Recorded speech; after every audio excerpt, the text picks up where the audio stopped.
The Pacers go 0-2 in a weekend against two kind of inferior teams, continuing a lot of their trends from this season. Poor defense, poor clutch play despite some big games from key players. Just kind of a disconnected team right now as they work in a bunch of new players. We'll talk about it all. Tyrese Haliburton's fit with other guards, Isaiah Jackson's fouls on today's Locked On Pacers podcast.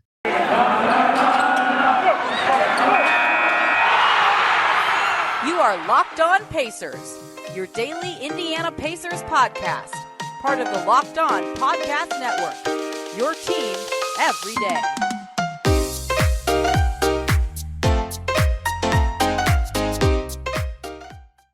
Welcome in to another edition of the Locked On Pacers podcast, where we, of course, talk about the Indiana Pacers as always. My name's Tony East. I cover the team for Forbes and the West Side Community News. And today, jam-packed show. Pacers played two games since the last podcast. Got to talk about both of them. A loss in Detroit, a loss in Washington. Similar themes from the Pacers we've seen all season. Although the first time we're kind of seeing it pop up with the newer version of the team.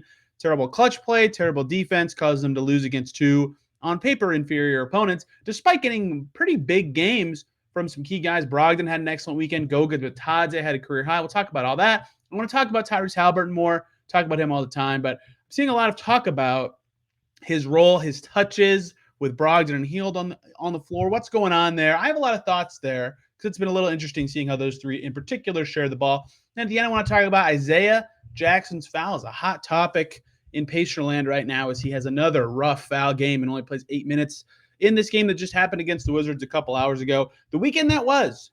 If you didn't see either game, Pacers lose twice to the lowly Detroit Pistons and the lowly, although not right now, Washington Wizards 111-106 on Friday, and Detroit 133-123 just now against the Wizards. Just really gross defense. We'll talk about that first, I suppose. I mean, against the Wizards in particular, Washington was blowing by them to get in the paint, hitting a bunch of threes. Washington's hit over 40% from three, like 7 games in a row now. So they're kind of on fire. They've got more shooters now on their team after making some moves. But the Pacers really struggled to keep them off of the three-point line and contain those drives. The Pistons, whose offense stinks, hit half of their threes, 50%. So obviously your defense will look bad if your opposing teams shoot extremely well from three, as the Pacers saw this weekend. But they struggled to contain drives this weekend worse than they have all season long, or at least to the level they have all season, but worse than they have since they've kind of shifted up their team a little bit. And their defense was absolutely atrocious this weekend, and it led to some wide open threes for opposing teams. Now, Detroit, they were hitting some crazy shots. Kelly Olynyk hit a fall away, fading away left wing three to make Detroit go 8 for 9 from deep in the first half. It was just like stuff that you don't typically see. So some of the Pacers defense wasn't like totally atrocious, but it was really bad in that way. And, some interesting stuff going on with their defense. Like Isaiah Jackson keeps fouling out to the point that they can't play him as much. And, Jalen Smith, for all the lovely stuff he's done for the Pacers, is a little slow at reading the game on D. Goga Bitadze is physically slow when he plays. They played a lot of Dwayne Washington this weekend because they had some injuries. Lance can only play 9 minutes against Detroit, didn't play at all against the Wizards. So Dwayne's defense is kind of weak, right? In general, a lot of factors at play guiding poor defense. No Chris Duarte in either game. He would have helped.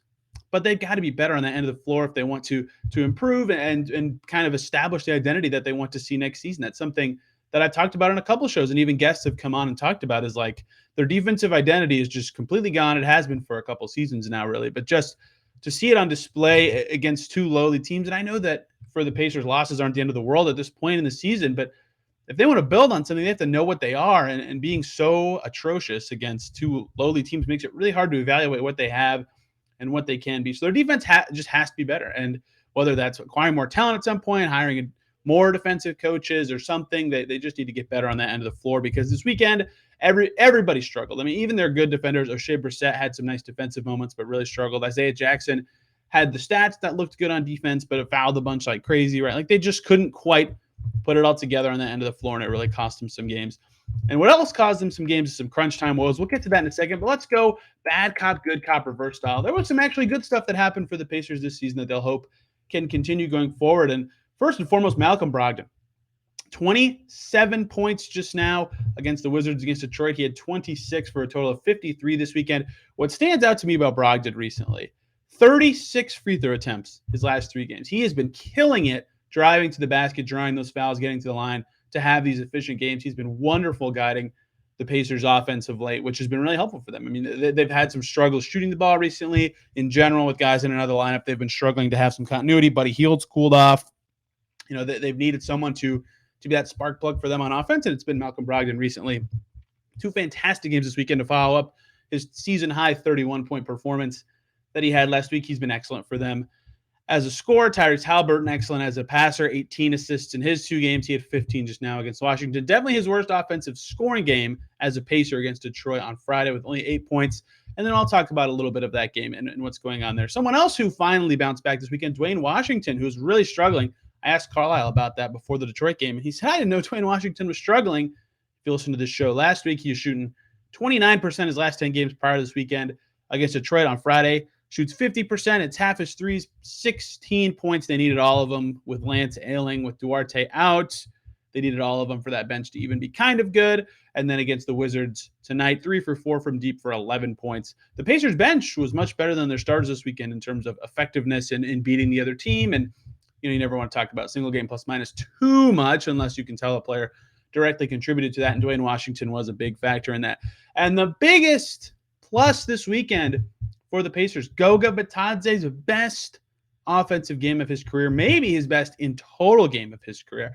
20 points against Washington tonight, 7 for 7 from the field, 3 for 3 from deep. His shots always looked good, but it's never gone in. They all went in. The first 2 barely moved the net. They were absolutely perfect. 6 rebounds, plus 13. Again, when he actually impacts the plus minus, I'm willing to talk about it. Rick Carlisle loves single game plus minus more than maybe most coaches do. Goga was fantastic against the Wizards. Didn't play as much as I thought he would, but they tried to get Isaiah in there. They tried to play Jalen his minutes.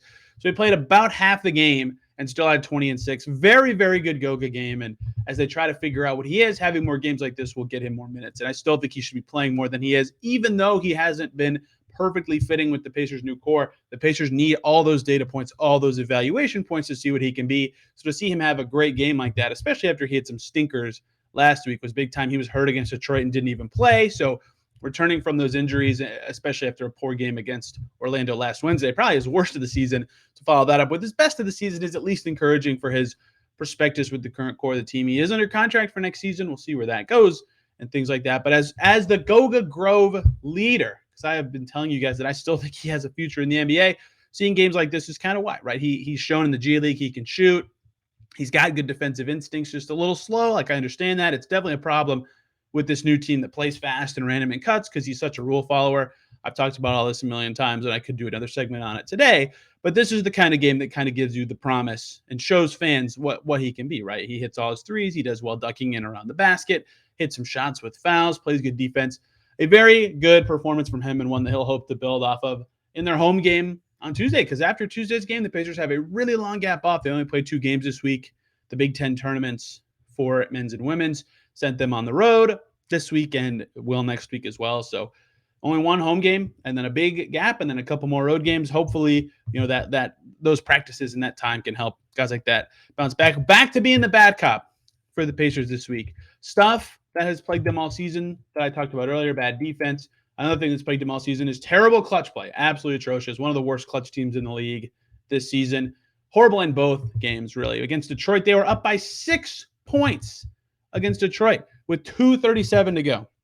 They're playing the team with, at the time, the lowest wins in the league, and they were up 6 with 2.5 minutes to go. Pacers lost that game by 5 points, right? They got destroyed down the stretch by the Detroit Pistons in that game. It was just terrible. Cade hit a 3. Sadiq Bey hit a 3. The Pacers couldn't hit it all. Brogdon missing, Hield missing, Jalen Smith missing, Isaiah Jackson missing a free throw, Haliburton missing. Everybody missed. And the Pistons, they just couldn't stop them at all.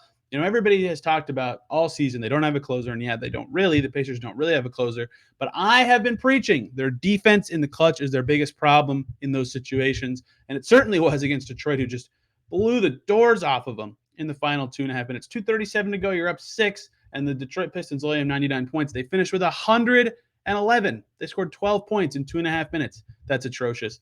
So Pacers blew that game. It was awful. They've got to learn how to close it. And, again, losing is not the end of the world for them this season, but in the wins and lessons mindset, figuring out how to win some close games would certainly have a lot of value for this team. Against the Wizards, they were never ahead like they were against Detroit.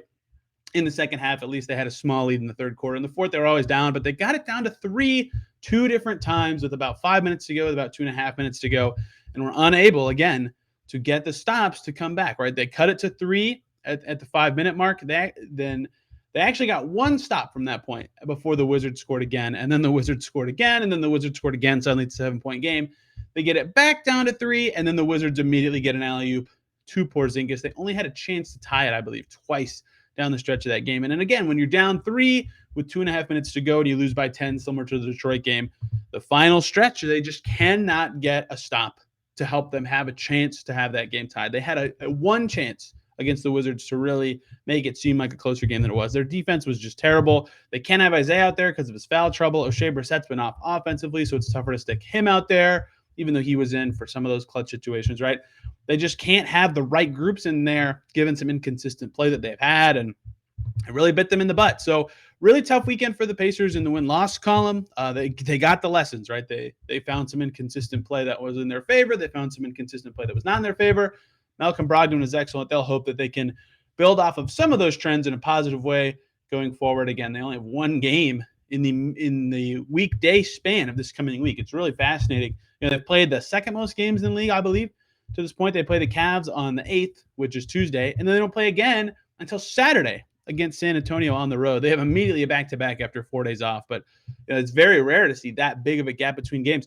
Really, from the 8th through the 18th, which is an 11-day stretch, they only play 4 times. That's pretty unique to have that much time off. So Pacers will hope to build off of the positive stuff and forget the negative stuff in a big stretch of practices. That's very rare for a team these days.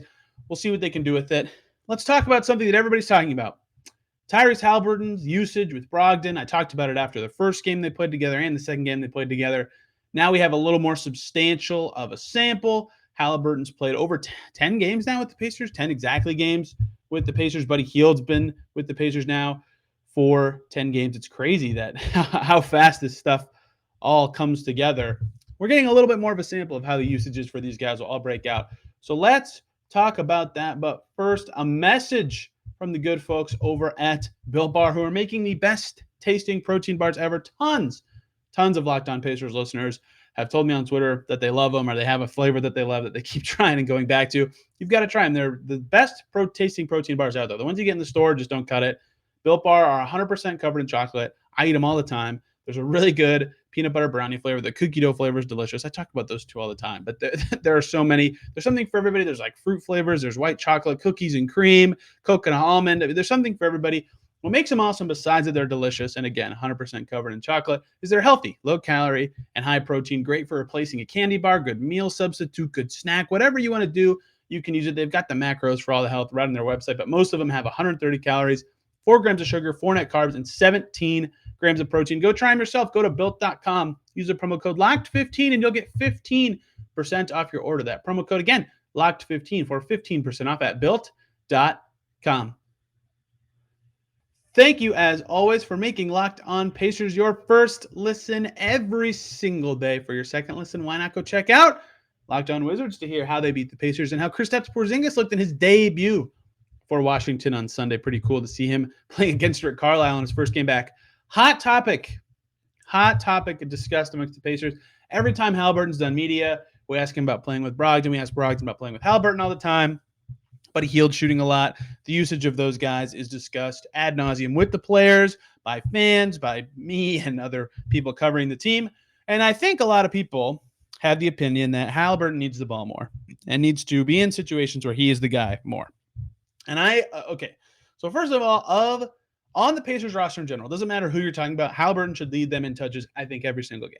Right? He's young. He's really good now. Him getting better is their key to success, short and long term. He should have the ball all the time.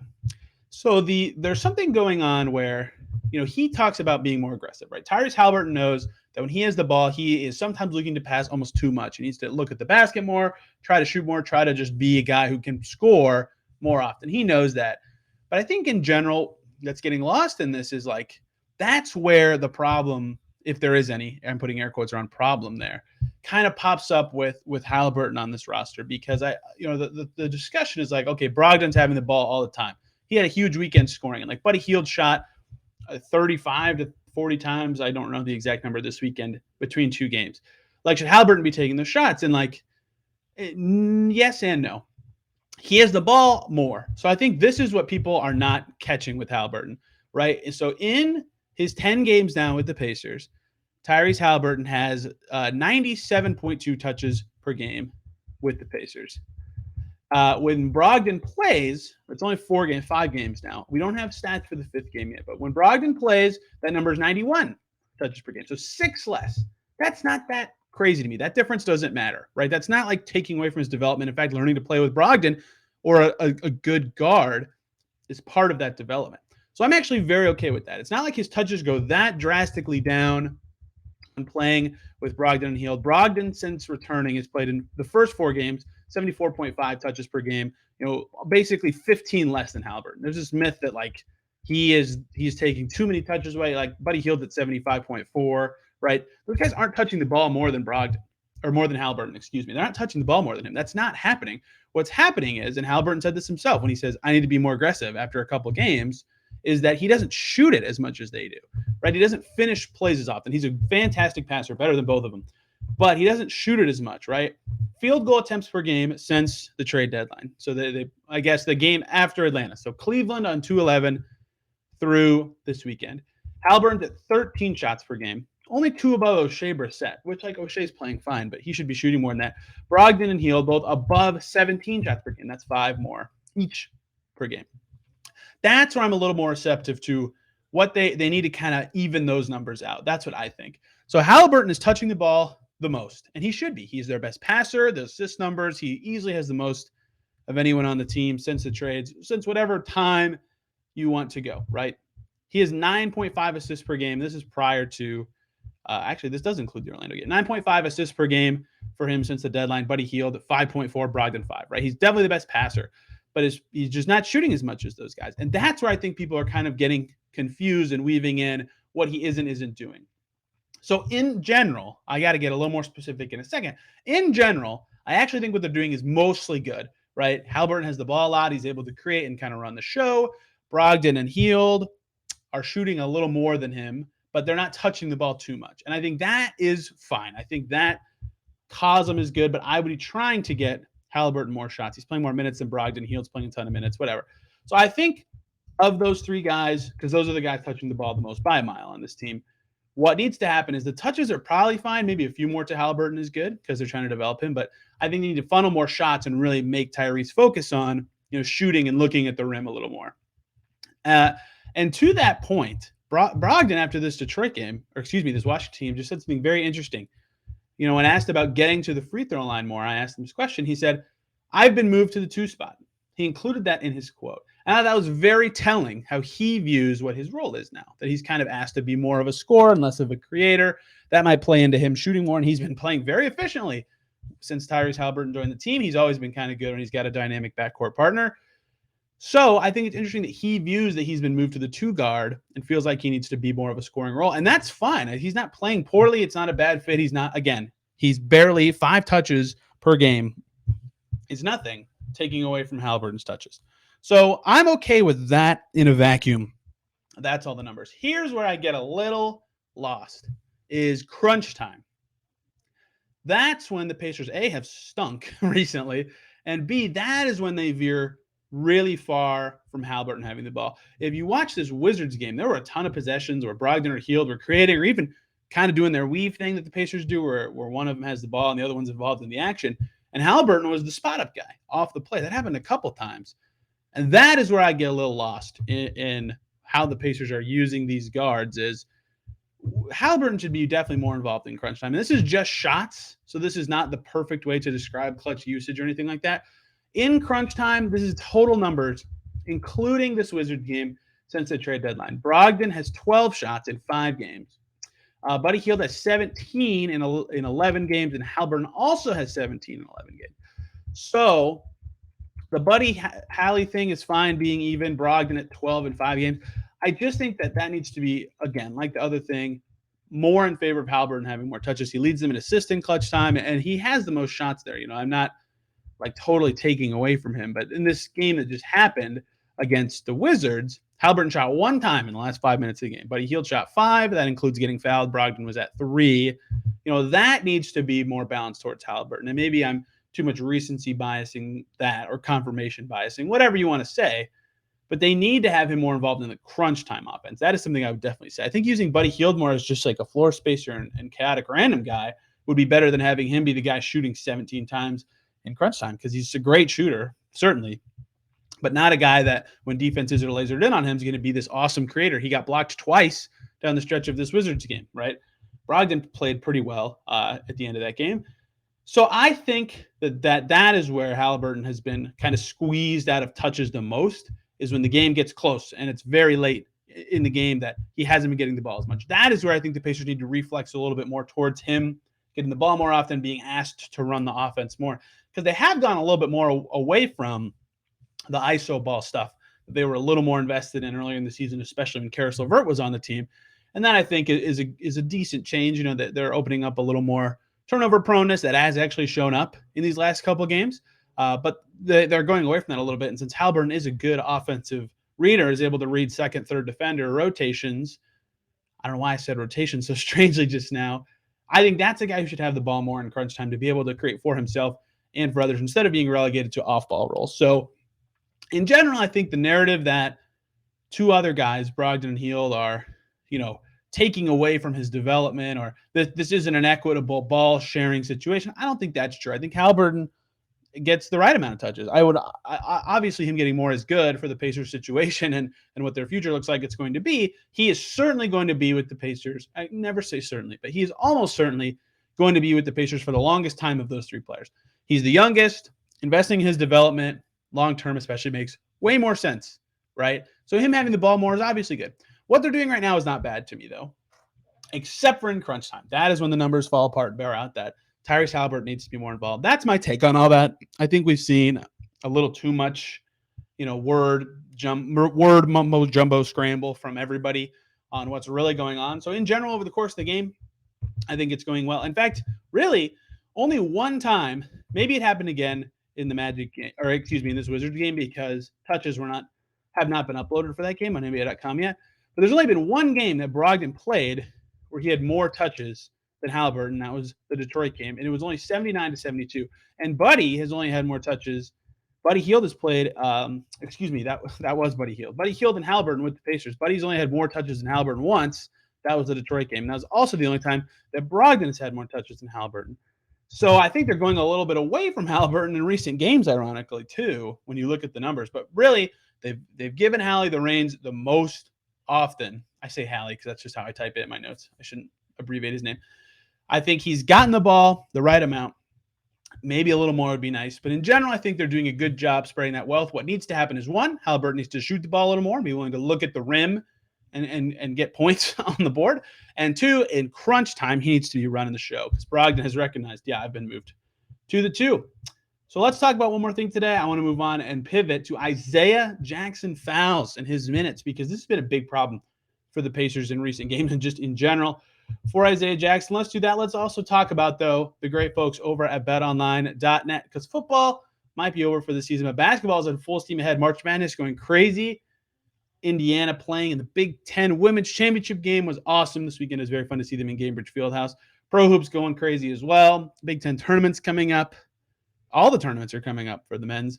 And for all the latest odds, totals, player performance props to where the next fired coach is going to land, BetOnline.net is the number one spot for all of your sports betting needs. BetOnline remains the best spot for all your sports scores, sports podcasts, and sports news this season. And it's not just basketball. BetOnline.net is your source for hockey, boxing, and UFC odds and information. Head over to that website today, betonline.net, or use your mobile device to learn more about the trends and the action. BetOnline is where the game starts. Thank you, as always, for making Locked On Pacers your first listen every single day. For your second listen, why not go check out Locked On Now?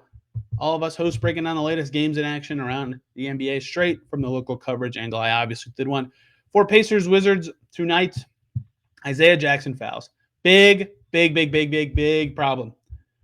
Before this game, the way the Pacers just played the Wizards, Isaiah Jackson played 7 minutes and 53 seconds and had 4 fouls. Wow. He was fouling like crazy. One of them was a little weak sauce in the third quarter. Whatever. He has a lot of legitimate fouls. He's at 6.6 fouls per 36 minutes. Holy moly. So he had 8 minutes tonight because of this problem that he's had. And I talked about this last week, but it was kind of in passing and not a full segment thing. Mark Daigneault nailed it, the Thunder coach, when talking about Shai Gilgeous-Alexander playing with 5 fouls. He's like, if you take a guy out because of foul trouble, you effectively fouled them out of the game. The fouls have taken them out of the game, not because they're actually fouled out, but because you took them out as the coach. And I like that thinking from Mark Daigneault. They foul out, whatever. At least give them the minutes in the development. I love that thought. And I think that needs to apply to Isaiah Jackson a little more. I think he needs to play with the fouls because, one, that teaches him to learn to play with fouls. That's going to be a thing that happens to him his whole career as a big. He needs to play more with fouls to me a little bit. If he fouls out, he fouls out. You know, the Pacers aren't winning that much right now anyway. What is it really killing you? What is killing you is this guy you're trying to start and really develop alongside your young core playing 8 minutes this game, playing an 18-minute game against Orlando last week with 4 fouls. Fouling out against Orlando in the other game in under 23 minutes. He's a foul machine. Like, that is known. He fouled out of a game he played 18 minutes this season against Dallas, right? Like, that's just what he does. He had 5 fouls in 11 minutes against the Pelicans. He had 5 fouls in 18 and a half minutes against the Warriors. This is what he does, but I think he needs to play when he's got 2 early or 4 in the third or whatever, and just give him the minutes to learn how to play with fouls. I think that would help a lot because – you know, he knows it's a problem. Like, I forget what game it was he talked about it. It was one of the games he had 0 fouls, ironically, and played a lot of minutes. I think it was the Clippers game. Yes, it was. He had 26 and 10. That was certainly it. And he talked about how it's something that he's been working on a lot in practice with the coaching staff that's been communicated to him is like, stay down, you know when to jump, know when to recover, close out better. Don't be so jumpy. Don't foul as much. And he nailed it that game. He absolutely nailed it. He knew it. He talked about it in post-game media, something – you know, we were asking, like, hey, you just had 26 and 10. What allowed you to be so effective? And he was like, I didn't foul. You know, that was part of what he thought. So he knows it's something he needs to work on and that he is working on. But currently, it's something that is preventing him from playing more. He only played 8 minutes to get in this game. And I think for him, like, he's so speedy that he can recover when he's out of position pretty well. And on pick and rolls, he can get back to the big or the ball handler if he's a step away.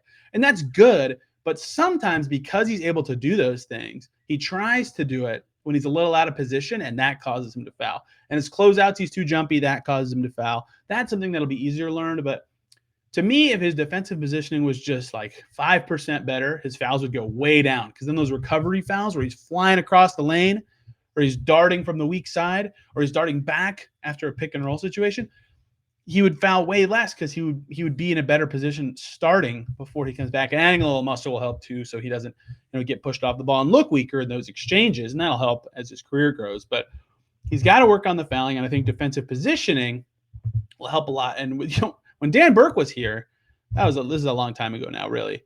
But when Dan Burke was an assistant coach with the Pacers, that is something that a lot of players talked about with him. It's like, he taught me how to position and angle myself on defense better than any coach I've ever had. And I think Isaiah needs a guy like, or Dan Burke himself, really, just to be a guy to just tell him those things and help him in that way. And not that the Pacers coaching staff doesn't teach those principles now. It's just those are the kind of things that if he was a little bit better at, it would help him a lot. Like general restraint on closeouts and just being a little bit in better positions. Now, talking about the numbers, I have a small comp. It's not great, but it's an indie guy, so it's kind of good. Right now, Isaiah Jackson, I said this earlier, per 36 minutes, 6.6 fouls per 36. That's before this Wizards game where he had 4 fouls in 8 minutes. That number is way higher now than 6.6 per 36. The qualified leader in the NBA for fouls per 36 of guys who've played enough minutes to be on the leaderboards belongs to Hassan Whiteside at 5.8. So Jackson, his fouls are atrocious. Like, if he was on the league leaderboards, he'd be the worst foul culprit in the NBA. I'm not comparing him to Hassan Whiteside. That's just for context.